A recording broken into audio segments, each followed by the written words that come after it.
Nagbabalik po muli ang inyong lingkod at nagbabalita ng mga balitang dapat nating malaman dito sa ating bansa. Ito ang Balitang Pambansa. Atin ngang matutunghayan sa channel na ito kung ano ang nangyayari sa loob ng ating gobyerno at syempre tumutulong na rin sa ating mga mamamayan na malaman ang katotohanan dahil mayroon tayong karapatan na malaman ang tunay na nangyayari sa ating bansa. Ngunit bago natin panoorin ang balita, huwag niyo pong kakalimutan na mag-subscribe sa ating channel at pindutin ang notification bell para lagi kang maging updated sa ating mga bagong videos na ina-upload araw-araw. At sa ating mga solid viewers naman dyan ay maraming salamat naman po sa walang sawang pagsuporta.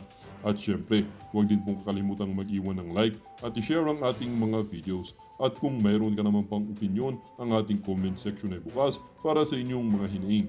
Ito na nga mga kaibigan, ating panoorin ang buong video.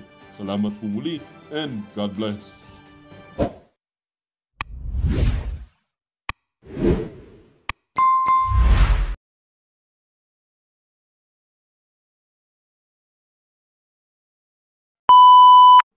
Okay, ang ating paksa.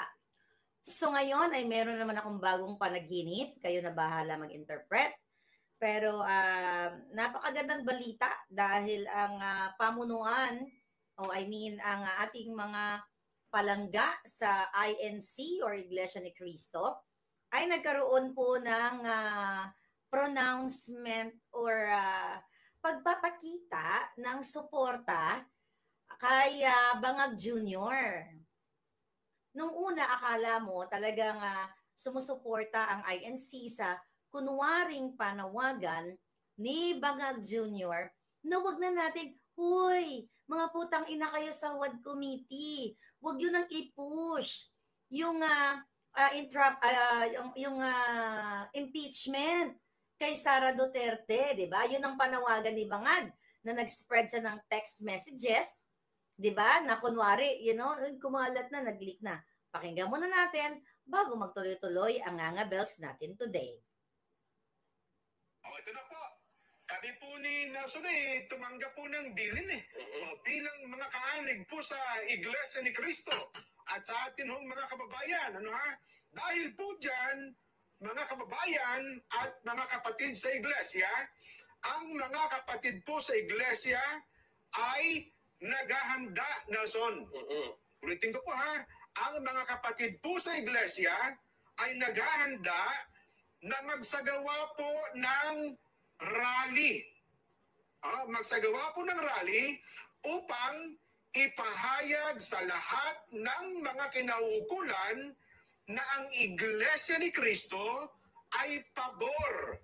Pabor po sa opinyon ng Pangulong Bongbong Marcos na hindi sumang-ayon sa isinusulong ng ilang sektor na impeachment. Dahil maraming problema ang ating bansa na dapat pong unahin ng ating pamahalaan.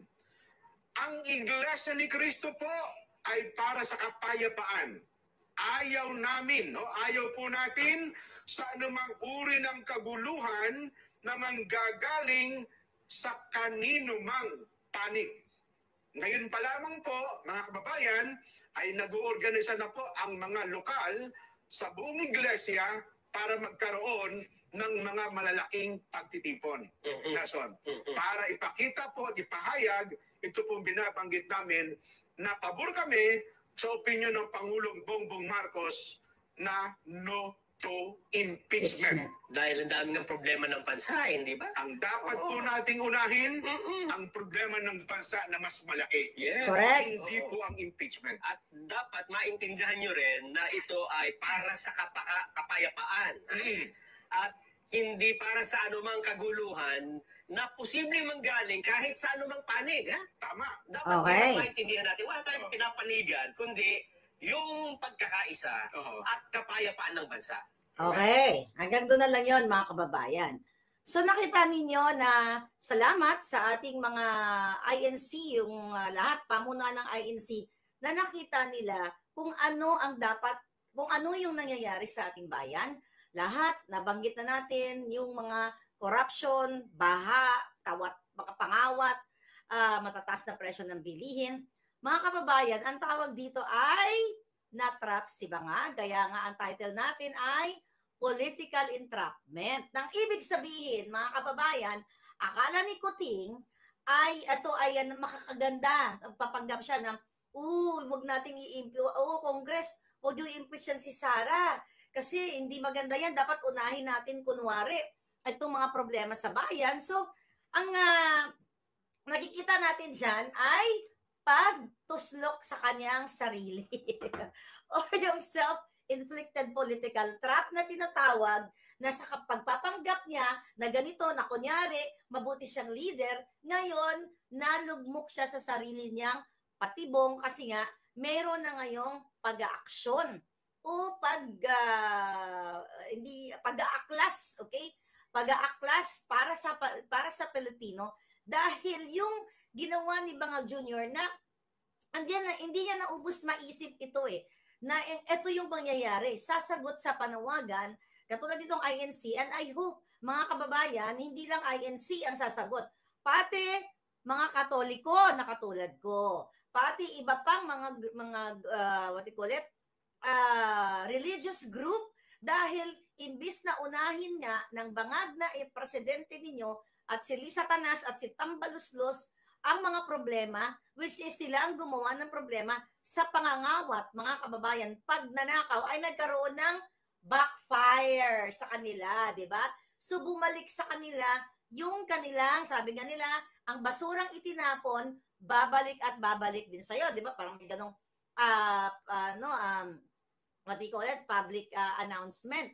Nung mga bata pa tayo, ang basurang tinapon mo, babalik sa'yo. Kaya eto ngayon ang nangyayari na kunwari, nagpapalakas siya sa taong bayan na wag nating i-impeach yan, na maayos siya, hindi siya yung nasa likod o utak nitong impeachment na ito, para kunyari ang kanyang intensyon sa taong bayan na, ay okay naman pala si Bangag, kasi hindi dapat sinusuportahan yung mga ganun ng makakaliwang grupo na naghain sila in the first place. Mga kababayan, magkakasabwat si Martin Romualdez, si Lisa Tanas, si Bangag Jr. dahil kaalyado na nila yung mga makakaliwang grupo. Kaya ngayon, yung pagpanggap ni Bangag Jr. na kunyari ay huwag nating i-impeach si Inday Sara, nag-backfire o bumalik sa kanila sa kabila ng kanilang pagsisinungaling. Kumbaga, yung drama kasi ni Bangag na, ay, andyan na yan. Sabi niya, yung kanyang text messages daw, na nag-leak daw yung kanyang messages. Di ba? Sabi niya sa Congress, sa mga Huwad Committee, na wag lang i-impeach sabi ni Bangag, wag i-impeach si Inday Sara. Yun yung drama niya. Dahil nga, sarado ang utak, pulboronic, hindi makakapag-isip ng tama. Kumbaga na-miscalculate niya kayong mga taong bayan. So ba yung text sa akin? Okay, nami-miscalculate niya. Paano magkaroon ng tamang kalkulasyon ang isang addict sa pulburon? Paano magkaroon ng tamang pag-iisip? Si Junior, kasi in the first place, hindi naman tama yung pag-iisip niya. At ang kanilang intention is talagang mangawat, magnakaw, lubugin ang pera ng lubugin ang inyong kabuhayan. Ulitin natin, 5,500 flood control, ghost flood control, 'di ba? Akala kasi niya, mga kababayan, makukontrol nila through their trolls. Yung mga bayad na mga ngetpa o mga dugyot nilang media and vloggers, 'di ba? Akala nila makukontrol nila yung narrative na okay, ito ang drama natin. 'Di ba? Kunyari magsisend ng text message si Bangag para kunyari talaga namang hindi niya inaayunan yung pag-i-impeach nitong kay Inday Sara. Kunyari manawagan tayo. Pero yun na nga dahil basura, okay? Basura yung yung pinagsasabi niya at alam naman ninyo na puro kasinungalingan, mga kababayan.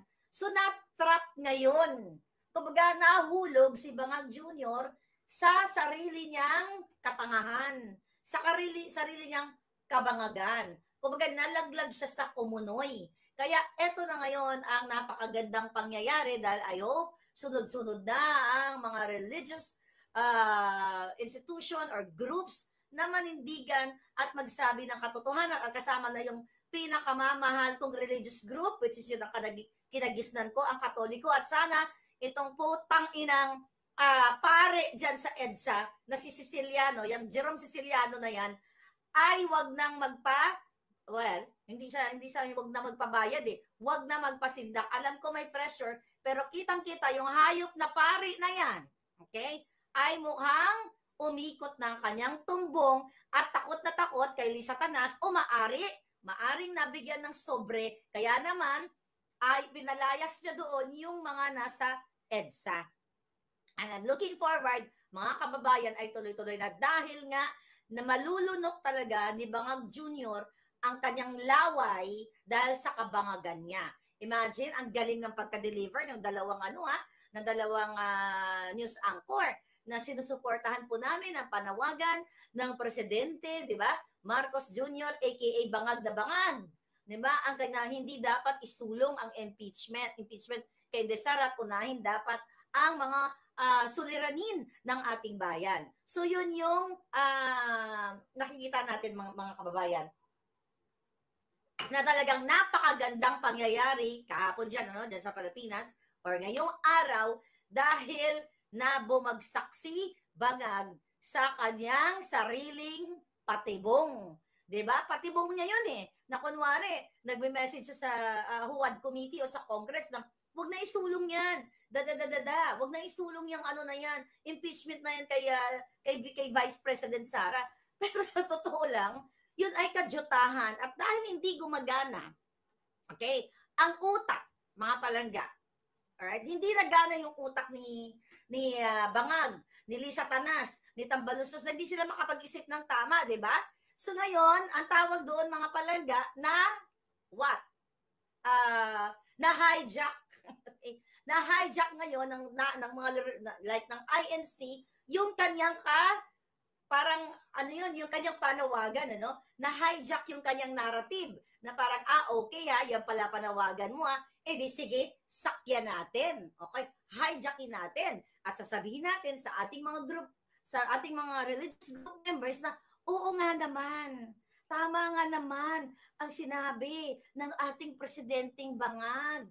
Diba? Na wag natin i-push ang impeachment kay Inday Sara.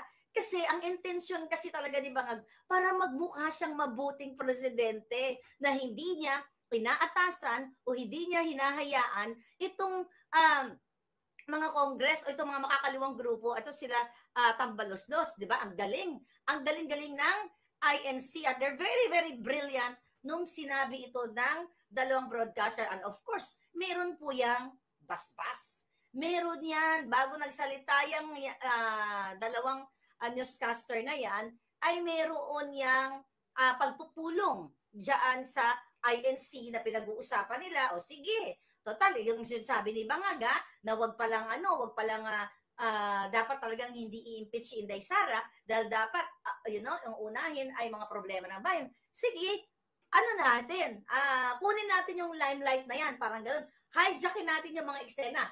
Tayo ngayon ang manawagan sa taong bayan at sa ating mga miyembro. Sige, go na tayo. Dapat talaga unahin itong mga problemang ito. O, di ba? Bonggang-bongga ang mga eksena. Kaya naman, my God, dahil lutang, okay? Lutang si Marcos Jr. dahil Bangag, mga kababayan. Dahil alam naman natin na yung mga lumalabas kay Bangag ay kabaliktaran sa tunay na intensyon nila. Okay? Sa bayan o sa kay Sara Duterte. Tunay na kunwari, di ba? Na kunyari hindi nila i-impeach, pero my goodness, November of 2023, di ba? Sinabi ko na sa inyo, paikot-ikot lang ito na ang kanilang target ay eliminate the opposition or the mga critics like me, like Inday, like you, lahat tayo, even yung mga commenters, yung mga vloggers, sinusupina, umattend lamang doon sa press con, sinusupina, hinaharas, tinatamnan ng kaso, like ako, merong assassin na naka-assign sa akin na ginawa ni Lisa Tanas, ni Bangag Jr., itong ambassador dito at ni Robles, may bounty ang ulo ko. Diba? Sa kabila ng kaputahan ng gobyernong ito na kunwari, neutral, ganyan-ganyan. So ngayon, na trap sila doon sa kanilang kasinungalingan. Yun ang gusto nilang palabasin eh. Ganon ang mga mafia. Ganon ang mga sindikato. Sa harap niyan, bait-baitan, gagamitin niya. Pati mga religious group, gagamitin yan. Gagamitin ng mga batang, paslit. Diba? Tignan niyo sa mga, kahit sa mga pelikula, ano ang ginagamit yung mga bata? Sa pagnanakaw o sa pagpanggap na kunyari bait-baitan. Diba? Even yung mga, yung sa pulburonic o sa pangdurukot or di ba? Napag-usapan natin kahapon na, let's say, dyan sa mga kalsada, ano ba ang ginagamit nila? Mga bata, gagamit ng sanggol o mga paslit. May nakikita pa nga kayo na, kunyari, yung mga common, mga pelikula noon ng bata tayo na, kunyari, ang bata kakatok, ganyan-ganyan, nagpakaawa, yung pala, akyat bahay gang, o yung mga bata, yun ang ginagamit para umakyat sa bahay, so kumakasya dun sa mga bintana, mga ganon, typical yan. Mga kababayan, typical na sindikato at mafia ang bangag na ito. Kaya yung dramatization 101 niya, nasa kabangagan niya, na huwag na natin ipin si Sarah, tapos pinakalat nila. Imagine mo, yung text messages na supposedly, supposed to be private, nagkalat sa mga mainstream media. Anong ibig sabihin yan? Pinakalat nila.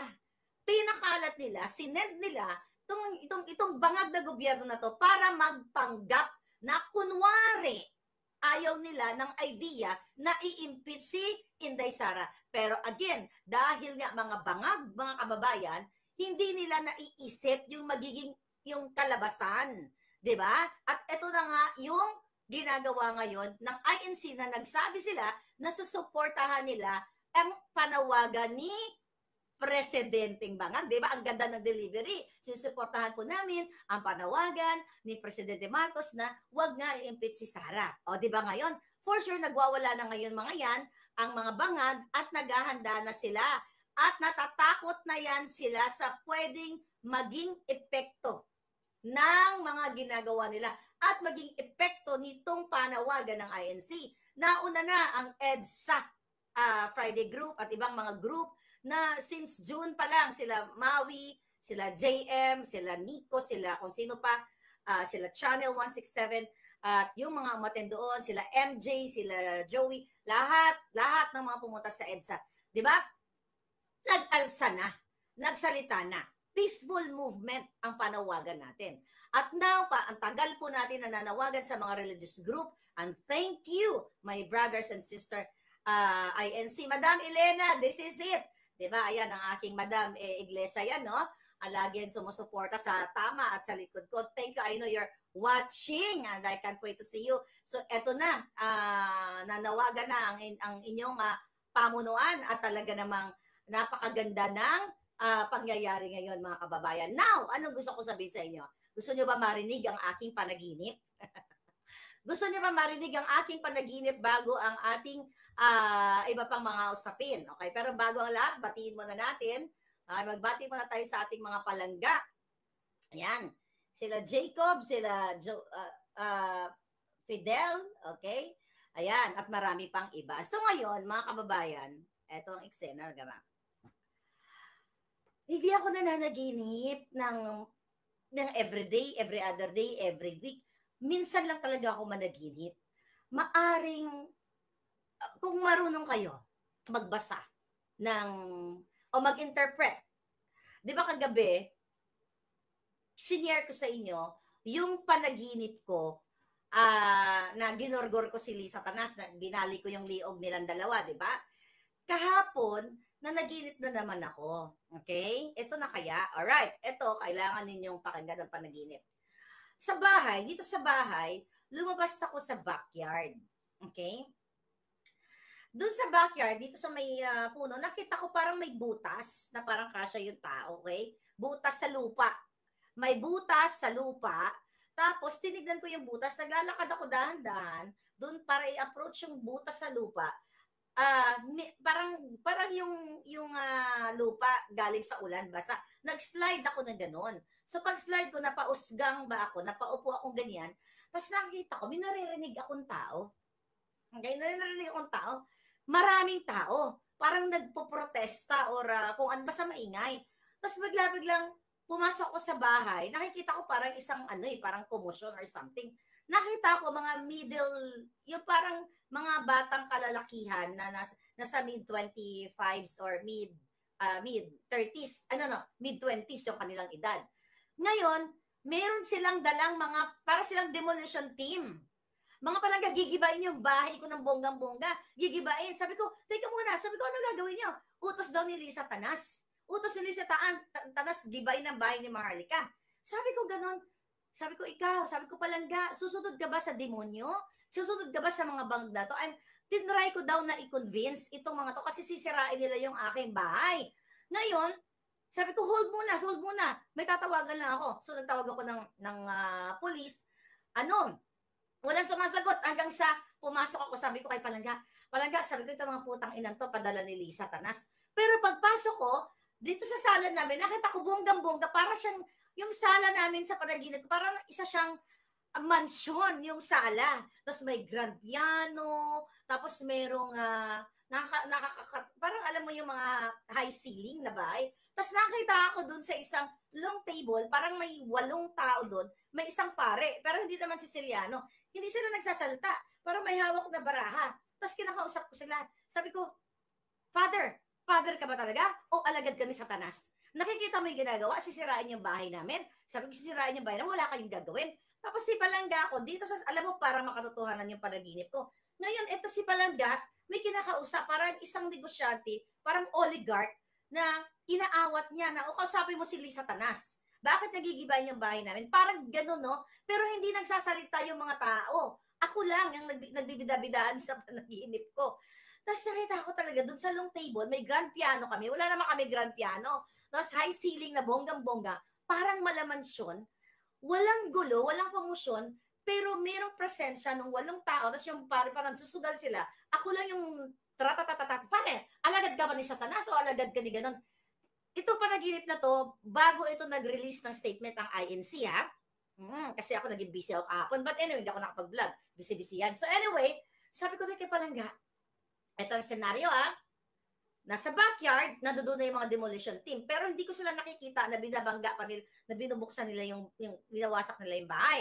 Kasi sabi ko, hold on, may tatawagan ako. So pumasok ako sa bahay, yun nga yung nakikita ko, si Palangga ko, may kausap na parang oligarch na business person. Tapos yung mga pare. So sabi ko, hindi mo pwede to. Puta, nagbumura ako sa panaginip ko. Putang inang Lisa Tanas, putang inang bangan to. Talagang pati bahay ko, gigibay nila. Sabi ko sa Palangga, akin na yung cellphone mo, magla-live tayo, kailangan malaman ng taong bayan. Sabi gano'n. So, ako pala muna yung cellphone ko. O ito, sabi ko, magla-live ako ng ganyan. Cellphone ko muna kinuha ko. Ganyan. Palangga, habang nagla-live ako, hindi nakikita yung sitwasyon na may gustong bungkal, tapos may pare. Ang nakikita, parang ang lawak-lawak, ang daming tao na parang may kantahan, may nagko-concert, walang kaguluhan. Nagsasaya ang tao, nagre-rejoice sila. Sabi ko, bakit nagko-concert to mga taong ito? Ito yung nangyayari ngayon sa akin. Bakit ang lumalabas sa phone ko, nagla-live ako, bakit iba? Sa kaputang ina, ginajam na naman ako ni Lisa Tanas. Gamura ako ng mura. Live uli ako ng ganyan-ganyan. Ang lumalabas, mga tao, as in, parang alam mo yung concert na napuno ang buong yung buong kalsada, punong-puno. Na ang nakikita ko may mga gitara yung mga tao, nagsasayawan. Tapos naiinis daw ako. Sabi ko, bakit hindi po pwede to? Bakit ganito yung lumalabas sa live ko? Tapos sabi ko dun sa, take note ha, yung mga bubungkal, yung may mga dalang pangsira sa bahay, hinold ko muna. Sabi ko mga mid-20 sila, walang pagbubungkal. Kasi sabi ko, huwag ka munang magbungkal. May tatawagan ako. Tapos pumasok ako ng bahay. Tapos sabi ko kay Palangga ko, aka na yung cellphone mo. Baka dyan ako magla-live. Alam mo, comedy yung ko. Lagi may comedy yung panaginip ko. Tapos habang nagla-live ko, sabi ko, habang hinawakan ko yung phone daw niya, sabi ko, wala ka palang followers. Sabi ko, wala ka palang followers. Sabi ko, sino naman manonood sa akin sa Facebook Live? But anyway, tas nagising ako. Pero prior to that, kinuwento ko to sa sister ko, sa kaibigan ko, sa 4 kong kaibigan. Naku, mukhang yung, may pangitain yung panaginip ko. I don't know. Mga kababayan, sinabi ko sa inyo, maraming nangyari sa buhay ko. masama man o mabuti na napanaginipan ko 3 weeks before, 4 weeks before, or maybe months before. So, nagtataka ako, bakit ako nananaginip ng sunod-sunod? Sunod na. I hope pagising ko wala na sila. 'Di ba? Ano sa tingin niyo ang interpretation ng panaginip na 'yon, palangga? Ano? Sino yung mga palangga diyan? Ha? Anyway, Naka, Jeep Wrangler. Ano sa tingin ninyo yung interpretation na 'yan? Okay? Ngayon nag-party lahat sa Congress sa Malacanang, inabot ang white envelopes. Okay? Ano daw? Sabi ni TJ, your dream is a glimpse of things to come. Grandeur will be destroyed by the people's initiative. Your house that was not destroyed represents the Philippines. Oo nga palangga. Nagtataka ako kasi dun sa panaginip ko, yung mga mid-20s na mga kabataan, nakinig sila sa akin. Doon sa panaginip, wala silang, ako lang ang bida sa panaginip ko. Wag, sabi ko, hold, may tatawagan lang ako, hindi mo pwedeng gibain yan. Huwag kayo sumunod sa kay Satanas, si Satanas ang bida doon. Huwag kayo sumunod kay Bangag. Tapos ang pinaka doon, nung pag